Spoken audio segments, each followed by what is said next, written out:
Hi, I'm Deborah Tornabin. Come with me to the Loggerhead Marine Life Center in Juno Beach. And together, we'll learn why this center is so important to us here in South Florida.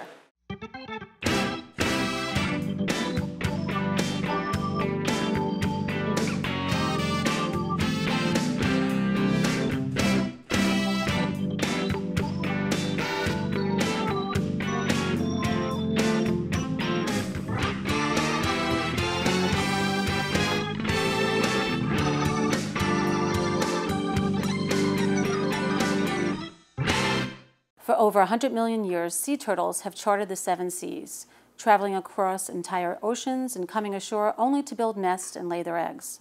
Upon hatching, baby sea turtles instinctively head towards the waves where they begin their long journey towards adulthood. Over 25 years ago, Juno Beach resident Eleanor Fletcher noticed that the lights from beach homes and businesses were causing the hatchlings to head towards land where they would perish. Her concern led her to perform some of the earliest research on sea turtles in Florida. And in 1985, she opened her nonprofit organization devoted to these sea turtles. The center's mission is to promote conservation of Florida's coastal ecosystems with a special focus on threatened and endangered sea turtles. My first guest is Jack Lighton, President and CEO of the Loggerhead Marine Life Center. I am so glad to be here with you today, Jack. Such a pleasure to have you here. We're so glad. Thank you for joining us. Yes, we love it here. It is really a destination for so many people. And I used to come here when my kids were little. Of course, it wasn't what it is today. Sure. But it brings back a lot of memories for me. We have an incredible 30-year history here in North County, Florida, and like you, I grew up with my parents on the old center here in Juno Beach, and to see how far this organization has come, and to know that it is attributed to one woman who had a very special dream is incredible. Yes. And we welcome over 200,000 guests each year to our campus, many of whom are from outside of Palm Beach County, and even more of those are from outside the U.S. So it's a really special place. It really is. And Eleanor Fletcher, the woman who started this over 25 years ago, almost 30, she would be very proud because her mission was education and research. And today you guys are really on top of that. We carry the torch forward, I think, in a very meaningful, respectful way to Eleanor. She was such an incredible woman, so passionate about what she found on these local beaches, which are extraordinary sea turtles. And she knew very early on that she could spark a flame of desire and interest and passion in young children. And so she was affectionately known as the Turtle Lady, and she brought this message forward through to our community and our children, and we're doing that each and every day here at Loggerhead. When you come to the center, tell our audience what they can expect to see. We have a wonderful facility right here in Juno Beach. We're in Loggerhead Park, which in and of itself is a beautiful place to come to. We're nestled in between the Intercoastal Waterway and the Atlantic Ocean. We have nature trails and a wonderful park-like setting here. So it's truly a day out. It really can be a day for the family. Now the next thing is our facility, which is a lot of fun for people, is we're completely free. We don't charge admission to come through our doors and experience the sea turtles. And what people can expect to see is a wonderful exhibit hall that talks all about ocean conservation and the marine ecosystem around the sea turtle, what sea turtles require in a healthy ocean, what they eat, what is their threats. So they learn everything about the sea turtle. Right. And then once they get out to our sea turtle hospital, our yard, and all of our patients here, they're not on display, they're receiving treatment. They get to learn from our docents and our volunteer staff exactly what's going on medically with the turtle, what we're doing to rehabilitate the turtle, and then when the turtle can ultimately be released back to the ocean. Right, and you have a wonderful little gift shop so the children can be reminded when they go home to be respectful to the ocean and to the environment, which I think is really important. We see guests that have maybe never ever seen a threatened or endangered sea turtle. It's not common to have a facility like ours in other parts of the world. So when they come here, we do see people get very much taken and mesmerized with the animals, and it's nice that they can purchase a book or some information about sea turtles before they leave and take it back home with them. Right, I think that's great. Yeah. And the kids, I see them, you know, when I walked in, all the kids are running around, and so it's kind of fun. I know your educational outreach is so important to our community. As a nonprofit organization, you understand the importance of educational outreach. Our education facility is really one of the crown jewels of our portfolio. We welcome about 30,000 Palm Beach County school children to our campus, either via field trips or we will take our our fully developed educational practice out to the schools. And so annually we have a very broad reach of education in the county. Most of these children that we're serving are from Title I underserved schools. So they're at-risk children. At risk, yeah. and maybe not able to have the exposure to a science-based, ocean-based conservation curriculum. It's fascinating for us, and we're fortunate to be in the position to offer our services to these schools and these children, maybe 6 or 8 miles to the west, inland, not too far from the ocean. And some of these children, 6, 8, 10, 12, have never seen the beach before. Now, isn't that incredible? And living in South Florida, where water is surrounding you, that they've never had the opportunity. This is our world, right? The Atlantic Ocean, the beaches, the Intercoastal Waterway. Right. We've been on buses with our educational staff, watching the kids come over the Intercoastal Waterway, and you literally see them light up and think that this is the field trip. They haven't even seen the turtles yet. Right, that's and so sweet. And then when they get here and they get to see these animals and learn a little bit about the ocean and see the beach, they light up. Let's talk about some of the programs. What is one of your favorite programs that you have for the kids? I think for children and for families, one of my favorite programs is certainly our sea turtle adoptions. It's a way that people can support what we do here each and every day and help offset our food and medical costs. But it's also a way that really connects our guests, families, and children to the animal and really gives them a meaningful sense of pride and ownership in the process, this rehabilitation process that we have. Well, let's say I adopted a turtle. So what's the process? What happens? So the process that you can do is you can certainly stroll around our sea turtle yard here on campus, or you can go to our website, marinelife.org, and you can click on our icon that says adopt, and then you can read about each one of our unique patients' story, how we found them, what's wrong with them, the types of treatment that they're undergoing. And a lot of people tend to adopt our turtles based on the name. They'll find a name that seems meaningful to them, and then the cool thing is you can watch the progress online. Each patient has its own web page. If you adopt a turtle, you're going to be the first to know about its release on the beach. And that's a very exciting time. The releases are fantastically emotional. I mean, you know, we've invested a lot of time and energy and resources into protecting and rehabilitating these threatened animals that are so unique and really have been a part of our ocean ecosystems for thousands of years. And then watching them pull themselves down back into the ocean with people clapping and cheering and making their way into the water, it is very emotional. Also, I don't think our audience knows, you know, sea turtles have been around for millions and millions of years, which is quite incredible.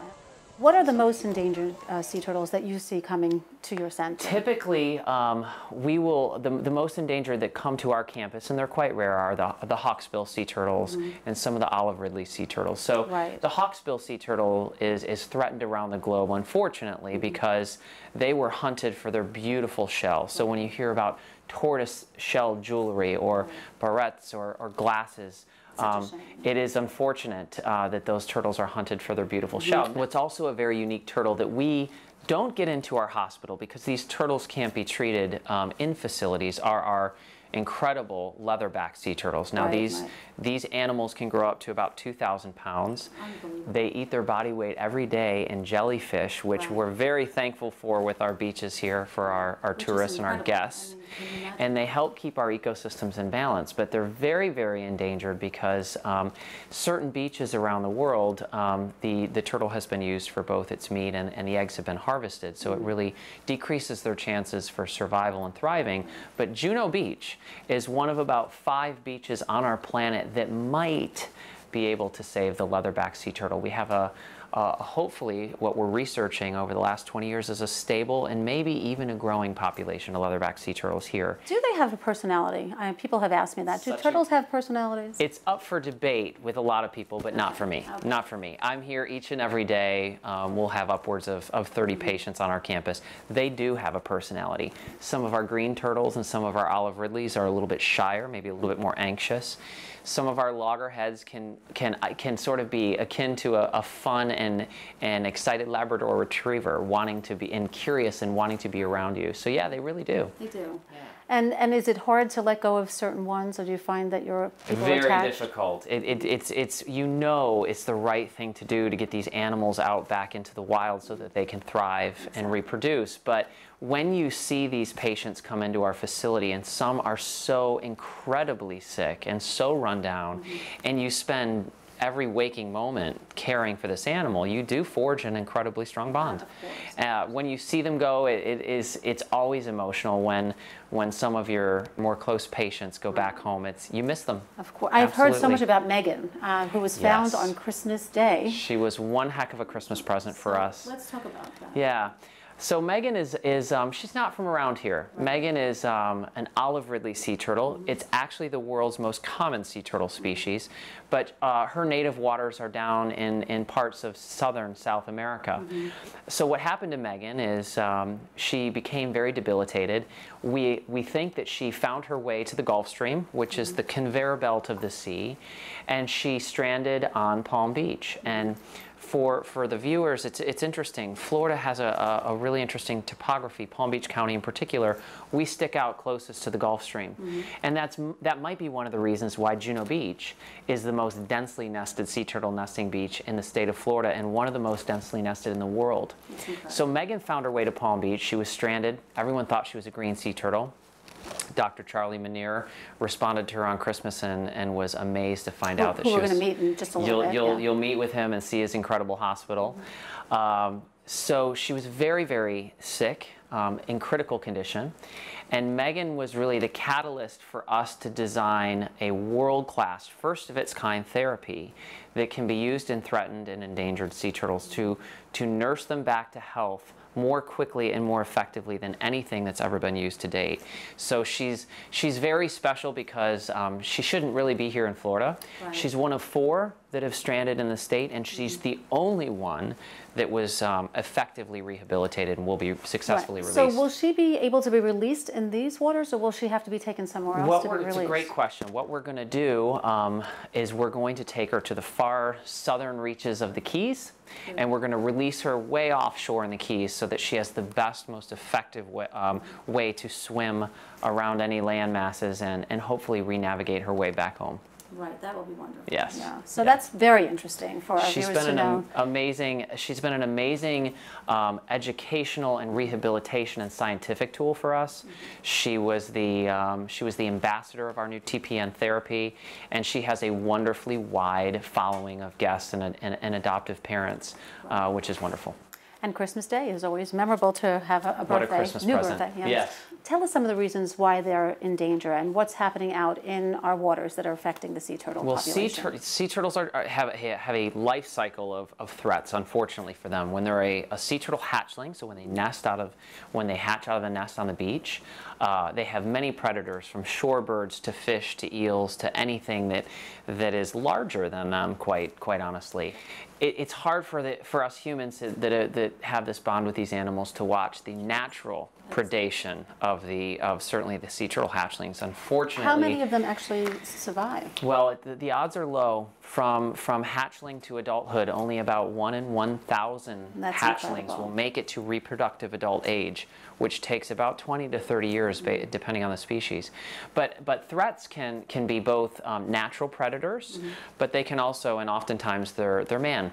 So eggs around the world are often poached and used as a food source, so that they're a hot commodity in some markets, unfortunately. And then the turtles themselves oftentimes are used for their meat. They're used for their meat. The other reality of as our world industrializes is it's what's called bycatch. So fishing fleets around the world accidentally catch thousands of sea turtles a day in their long line. So what we're doing here is we're trying to work with the fishing fleets to come up with safer, more effective hooks that will allow the fishing community to catch and sustain their livelihood, but then also help protect the threatened and endangered sea turtles so they don't get caught up in the lines. What was like one of the most difficult patients that you had? Do you remember like one story that stands out? In fact, it's one of our current patients that we have on campus right now in our deep tank, our big deep tank, and this turtle's name is Reef. Reef, stranded at the Juno Beach Reef Club, was debilitated, chronic debilitated syndrome, so very sick, pneumonia, bronchitis, lung abscesses, but Reef had a very old shell injury, a carapace injury, was hit by likely a boat, and so had some numbness and some inability to use Reef's rear flipper. So before we could tend to the carapace injury and to the flipper injury, we had to get Reef well, and Reef was probably the sickest patient I've ever seen. And getting a sea turtle over pneumonia and lung abscesses and horrible infections is very difficult. And now I'm going to go in and see Dr. Charlie and really get an education on the great work that you're doing in the hospital here, one of the most impressive facilities and really state-of-the-art facilities. You're in for quite a treat. It's a wonderful hospital. You're going to enjoy speaking with Dr. Charlie. He's one of the best in the business. I may have to adopt a turtle today. Please do. We have to do that. Yeah. Thank you so much. Thank Thanks. you. My pleasure. Dr. Munir, so happy to be here with you because you are the center's hero. So turtles became your thing, like how many years ago were you really brought in here? I've been here for 2.5 years, but I've been doing sea turtles for about 20 years now. So tell us a little bit about this facility. It's one of 3 or 4 in the world. So it's a very unique hospital, and it's just for the turtles. Tell us a little bit about it. Yeah, we focus strictly on sea turtles here. And sea turtle medicine is in its infancy. So we're learning a lot of things as we go. And we're fortunate enough to be in an area where technology is available to us, to be able to try new technology and new methods and so forth to develop new treatments and improve the care for these sea turtles. Right. And how many do you treat a year? We see 70 to 80 of the juveniles through adult sea turtles. Plus we also do hatchling care of the little baby turtles. Right. And we see 500 to 2,000 of those every year. And what are the most common reasons that the little hatchlings come to you? The little hatchlings generally come off of the beach if they're disoriented and can't find the ocean, right, or they're stuck in the bottom of a nest, or if they are injured by a predator on the beach or something like that. That's why they usually come in. Is it dangerous to the turtle when someone does pick it up and take it to the hospital here, or what should they do if they find one? No, we actually encourage people that find these turtles out of the normal habitat, in other words, wandering off of the beach, right, into somebody's swimming pool or something like that. We encourage them to just put them in a small container without water and bring them here, right, and then we'll take care of them. Yeah. Well, because of the development of this area, all the lights from people's condos and businesses has really caused a lot of the turtles to get confused. So on our beaches here, we have a ruling where you can't leave your lights on after a certain time, and I guess that helps. Correct. A lot of the disorientations with hatchlings is due to artificial lighting, mm-hmm, near the beach. And fortunately, the county and most of the townships in this area have regulations about lighting on the beach, especially during the nesting and hatching season. Which is when? When is that season? Well, the nesting season starts about March 1st here, mm-hmm, and extends through at least October 31st, but we're still getting nests. We had a nest about 3 nights ago. It'll take 2 months for that one to hatch, so it'll be into December that we actually still have turtles on the beach. Right. And how many hatchlings would you say we have, like for the loggerheads, this season? Well, this season we monitor 9.5 miles of beach. We had almost 11,000 nests. Wow. Each nest has about 100 eggs in it, and about 80 to 90% of those hatch. So we can do the math, and right, there's a lot of little babies that are hatched out there. But unfortunately, we were talking before how so few of them actually make it to adulthood. So. Well, the whole reason for having so many out there is because not very many of them do make it. You know, maybe 1 in 1,000 or even less that are hatched on the beach will actually make it to adulthood. It's such a lonely life for a turtle. Some of them, I understand, travel as far as from Africa. Is that correct? Correct. They travel around the entire Atlantic Ocean, depending on the species, and we see 5 different species in this area, 5 of the 7 right here. And which 5 do we see? We see loggerheads as the number 1 species that we see. We also have green turtles. Both of those are nesting on our beach. Leatherbacks, the largest of the sea turtles, also nest on our beach. And then in the waters we see Kemp's Ridley and hawksbill turtles as well. Are they all endangered? All of them are listed as either threatened or endangered. Okay. And the loggerheads are threatened, right? Correct. Because we the have loggerhead population in this area is threatened because it is making a recovery. Right. And do you feel that the center is responsible for part of that recovery? We're doing everything we can to promote the conservation of these animals and conservation of the ocean that they live in. And hopefully it's having an impact that everything that everybody's doing, not just us, but everybody, to contribute to that conservation. Yes. I know that a lot of the causes of injury for the turtles are from boating accidents, but there's so many other reasons why the turtles come. Tell our audience what you see and what your patients need treatment for here. Well, we see a wide variety of causes of problems for the turtles. A lot of them are human related, such as being struck by boat or caught by fishermen or entangled in fishing gear, or eating plastic that's discarded out in the ocean. But they're also here for natural issues such as parasites and that sort of thing. So we're having to treat them for whatever it is that is affecting them. Right. And how do they come to you? I know you have the ambulance outside that you actually bring them here, but do they come only from our beaches, or do people bring the turtles from other areas as well? No, we receive turtles from quite a distance sometimes. We respond locally, but the state responds over the entire state, and if they have a turtle that needs treatment and one is not available, then they'll bring it to here. We've even taken turtles from as far away as Cape Cod. During the wintertime, the turtles strand up there from hypothermia, and they get large numbers of them, and we'll take some down here to help them out. Right. What was one of your greatest challenges for one of your patients? And I call them patients, but that's what they are. They're definitely patients. One of the biggest challenges we've been facing, we're dealing with a condition we call chronic debilitation. And what that is basically is starvation or near terminal starvation. They're dying of not having food. And this can be caused by a number of different things, such as hooks lodged in their throat so that they can't swallow, from parasites and so forth.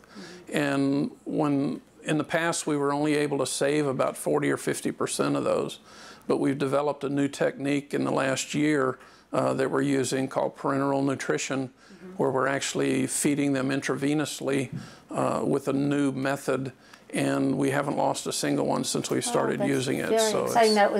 Is that something that was started here? The way we're using it was started here, yes. That's, such a great breakthrough for these animals, and I'm sure that they'll be able to do that with other animals as well. Oh, definitely. Wonderful. I've actually presented information on this in Australia and in South America, and I know they're taking this technique to penguins in South America now, and it's being used all over the U.S. for sea turtles as well. Right. So when people are going to the beach and they see a piece of plastic, or they are tempted to throw their garbage there, leave it behind, these are the reasons why, we really are, killing animals by doing that, and people just don't realize. It's very sad, but the work that you're doing hopefully will also address that, where people will become more conscious and care more about their environment, because when you see the releases of these turtles, you know that you're responsible for them and for their well-being. Sure. Yeah, I mean, a big part of what we do is education, to educate everybody as to what they're doing to the environment that the turtles are in and how that affects the turtles. So we take it as a big responsibility to try to pass that message along to everybody. You were saying before that boating is a lot of the reasons, boating accidents is a lot of the reasons why the turtles come. But I also heard that they are treated for pneumonia and some things that humans also get. So I thought that was kind of odd. I didn't realize that a turtle, how do you know that a turtle has pneumonia? Well, pneumonia is a fairly common problem, not just in turtles, but in almost all animals with lungs. What it means is basically an infection in the lungs. We know about it with sea turtles when we listen to their breathing. The breathing sounds wrong, and we take x-rays just like in humans to diagnose it and then to treat it. And how do you treat them for pneumonia? Well, we treat them with antibiotics, either by injections or we actually will nebulize them. We've built a chamber where we can enclose the turtle and nebulize the air that it's breathing so that it gets antibiotics directly into the lungs for that. So actually like a child's nebulizer, Correct. same thing. So Correct. That's incredible. And does that seem to work for them? It works very well, actually. And you send back about 85%, is that correct, of the turtles go get released? Well, our goal is to release 100%, but some of them are just in such bad shape that they either don't survive or some of them can't be returned to the wild just because they wouldn't survive on their own, and those have to stay in captivity. But and what happens to them? We find a home somewhere in an aquarium or a park that is willing to take care of the turtle. It's a large responsibility because these are long-lived turtles that probably live 80 or 90 years, so it's a big responsibility, but we're usually able to find a home for them. So what are your greatest challenges, would you say, to run this hospital here for the turtles? What are some of the things that you really find the most difficult? Just dealing with the unknown. Oftentimes the diseases we're facing have never been seen before. Just in the last year or so, we found 4 parasites that have never even been described in sea turtles before. So that's a big challenge research-wise as well as veterinary-wise, to be able to determine exactly what's causing their problems and then deal with it. And by analyzing these animals and seeing different bacteria, I would imagine that's helping you understand the whole ecosystem a little bit better as well. They're a good indicator species of what's going on out there, and we use them for that to be able to determine exactly that thing. And favorite patient? I mean, I know there's a debate whether there is a personality in a turtle or not. Some people seem to say yes, they see a personality. What do you think? I mean, you're really hands-on with the turtles. Do you see a difference in them when you're treating them? I see dramatic differences in them. Anybody that's actually worked with them for a while will tell you they have personalities. And it wouldn't make a whole lot of sense because they've got a very small brain, but each one has its preferences and behavioral quirks and so forth, just like humans in many ways. So yeah, they've got personalities that we have to deal with, but some people wouldn't believe that until they actually work with them. Well, you're doing tremendous work here, and I can see now why everyone loves you, and we're learning a lot from you, not only about the sea turtles, but about all of our ecosystems. So thank you so much for your work. And we look forward to hearing more success stories, and we hope you bring that 85% up to 100%. So thank you so much. I'm Deborah Tornabin. I hope you enjoyed the show, and I look forward to seeing you next time right here on your local PBS station.